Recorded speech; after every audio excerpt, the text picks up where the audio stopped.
evening, I'm Jim Lara. On the NewsHour tonight, the many aftermaths of yesterday's assaults on the World Trade Center in New York and the Pentagon in Washington. We have a summary of the latest developments and looks at the recovery efforts, the investigation into who was responsible, and the state of airport security, plus a how to respond discussion among former officials Warren Christopher, Samuel Berger, and Warren Rudman. Major funding for the NewsHour with Jim Lehrer has been provided by... Imagine a world where no child begs for food.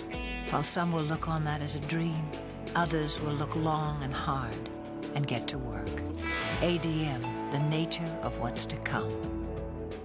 And by the Corporation for Public Broadcasting. This program was also made possible by contributions to your PBS station from viewers like you. Thank you. There were a variety of developments this day after the terrorist attacks in New York and Washington. Attorney General Ashcroft said there was credible information Air Force One and the White House had been intended targets. And he said a number of the men who hijacked 4 airliners Tuesday had been trained in the United States as pilots. They crashed 2 of the planes into the Twin Towers of the World Trade Center in New York and a 3rd into the Pentagon. A 4th went down in western Pennsylvania. The investigation appeared to focus on Osama bin Laden's terror organization. There were no arrests, but FBI agents conducted searches and questioned people in Boston and in various Florida cities. At the World Trade Center today, rescue workers found several people alive in the rubble. Mayor Giuliani offered a preliminary toll of 45 dead, 1,500 injured, but he said the final death toll will probably be in the thousands. Late today, the last few stories of one of the towers collapsed, sending hundreds of people running. In Washington, special teams searched the collapsed section of the Pentagon where dozens were still missing, but several thousand people returned to work there today. And at the White House, President Bush met with his national security team and said the hijack assaults were acts of war. Later, Congress strongly condemned the attacks. Elsewhere, most domestic air traffic remained grounded nationwide indefinitely, but some flights were allowed to let stranded travelers reach their destinations. Financial markets remain closed, but could reopen Friday.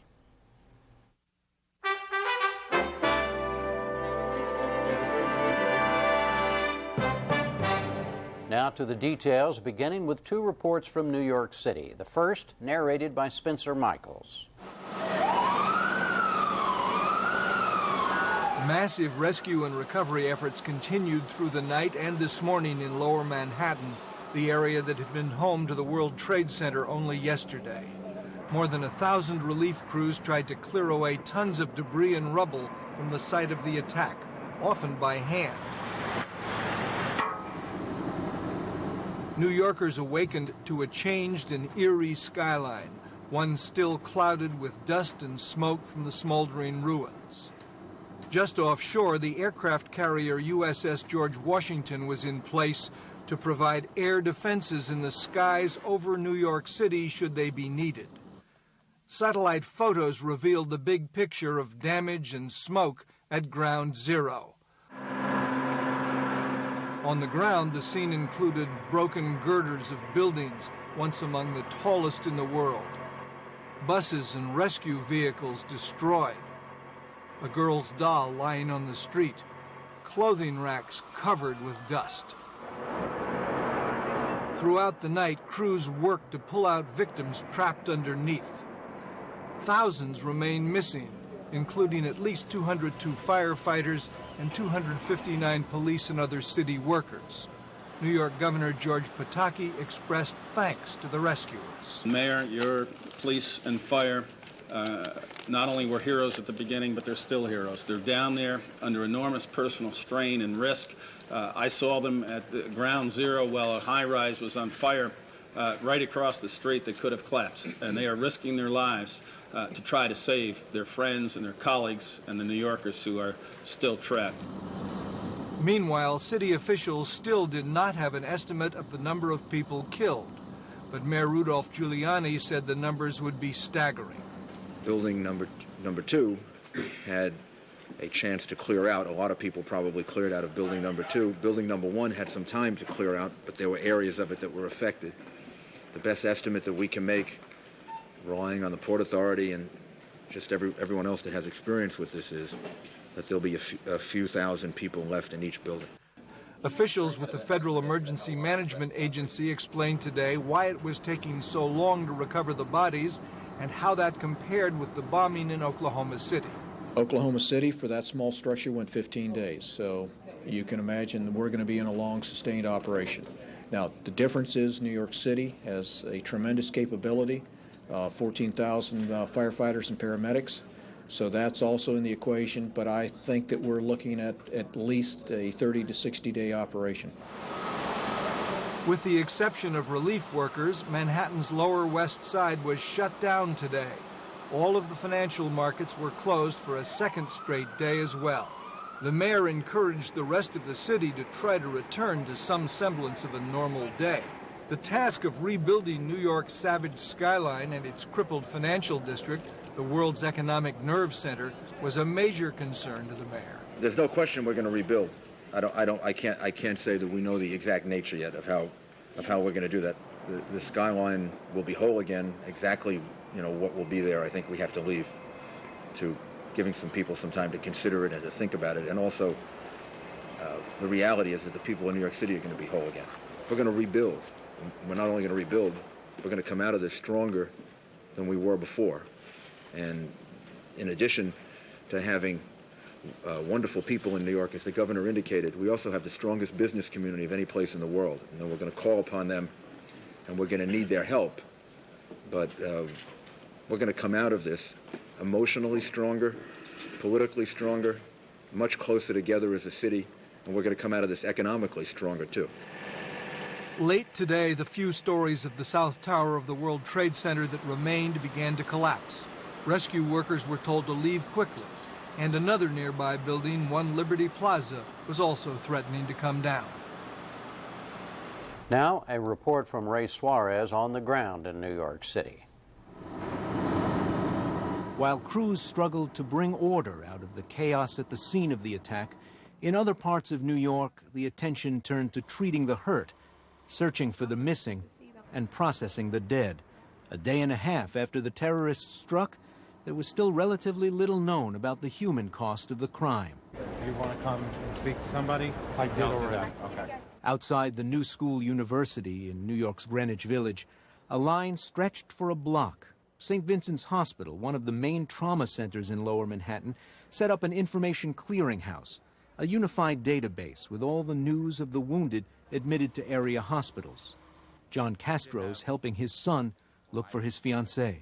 Her parents had contact with her right after the plane hit the first tower, but we haven't heard anything since the second, when the plane went through the middle of the second tower there. That was the last contact anybody's had with them, so we're out here looking. We don't know what else to do. Well, it must get harder with every hour that passes. Well, it is. It's quite hard. I mean, as time goes by, things are more bleak. He doesn't want to give up hope, and neither do I. The family of Moises Rivas, a chef at Windows on the World, the famed restaurant at the top of the World Trade Towers, also waited for word and worked the phones. We don't find him in the list at all. And I'm just waiting to see if he up here, that's it. And do you know that he went to work yesterday morning? Yes, he did. He called me from there, 9 o'clock exactly, and he told me that he left me and that was it. And he hung up the phone on me because it was the explosion right there, the first explosion. So he already knew something was up. Yeah. He just said, I'm okay, don't worry, I love you. No matter what, I love you, and he just hung up. Yeah. And I wish he up here because we got 2 little kids. My son was Mark Zeppelin. He worked on the 104th floor.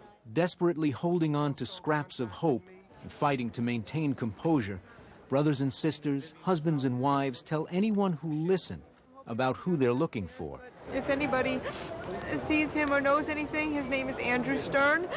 And Do you know that he even made it to work yesterday? Yes. You do know that? He did go to work yesterday. He was in very early, about 7:30. So he was definitely there. So if anybody knows anything, please, his wife and his mother and the rest of us are all waiting to hear. Andrew Stern from Cantor Fitzgerald. My brother was on that floor.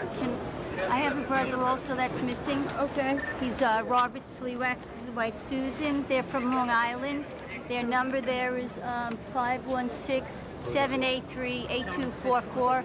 We were here yesterday and we thought that they were setting up a facility or a service for people from Cantor, and as I understand it now, I don't know if they're there or not, and we'd like the Cantor people to please come and give us some information. This is my brother, he's 42. He was on the 103rd or 4th floor. His wife, he called his wife when he heard a bang, and told her there was smoke all over and the phone went dead, and that's the last we heard, and that was yesterday. This is my brother, Tom Knox. He was in Tower 1 on the 105th floor. If anybody knows anything about him, please contact us. The flow of the wounded into trauma centers, a torrent yesterday, slowed to a trickle today. This was a chance for the emergency workers at St. Vincent's to catch their breaths, grab a bottle of water or a piece of pizza, take blood donations, and process volunteers. A dozen refrigerator trucks rolled in a convoy to the New York City Medical Examiner's office this afternoon. As one processing center for the dead reaches capacity, the work spreads to centers throughout the metropolitan area. What you see behind me is just the front edge of a line that stretches more than 2.5 blocks to the FDR Drive on the east side of Manhattan. These people are waiting to submit personal information questionnaires. These are 6-7-page dossiers that contain information about blood type, identifying scars, dental work, and if you remember, the last outfit of clothes a missing person might have been wearing when they headed for work yesterday morning. One of the most interesting parts of this shared experience for these New Yorkers is how, even though on the front of the line they'd been waiting for more than 3 hours to submit this work and give a personal interview, there is no panic.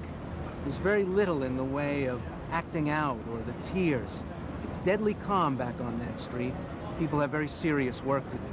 All day you knew something was wrong in New York, not by what was there, but by what was missing. Wednesday, midday, no traffic on 6th Avenue, and above 6th Avenue, no shadow from the World Trade Towers. In Washington, government officials stepped up the rhetoric as the Pentagon recovery efforts continued. Kwame Holman reports. The day after dawned in Washington with smoke still rising from the Pentagon. Small fires in roof sections continued to burn. Defense Department employees had been told to return to work, but officials briefly reconsidered that and ordered the massive building cleared. We have had the fuel from the jet catch fire again, and we're now in there with some additional hand lines and some phone lines with aircraft firefighters inside of the insides of the Pentagon, trying to suppress it, this time with firefighting foam. Just after noon, officials rescinded the evacuation order despite the stubborn flames. Pentagon officials said no one could have survived the catastrophic impact of the jetliner and the fire that followed. FBI agents combed the grounds for evidence. Today's return to work for official Washington included President Bush, who received his daily national security briefing, then met with the cabinet. The deliberate and deadly attacks which were carried out yesterday against our country were more than acts of terror. They were acts of war. This will require our country to unite in steadfast determination and resolve. Freedom and democracy are under attack. The American people need to know we're facing a different enemy than we have ever faced. This enemy hides in shadows and has no regard for human life. This is an enemy who preys on innocent and unsuspecting people, then runs for cover. But it won't be able to run for cover forever. This is an enemy that tries to hide, but it won't be able to hide forever. This is an enemy that thinks its harbors are safe. But they won't be safe forever.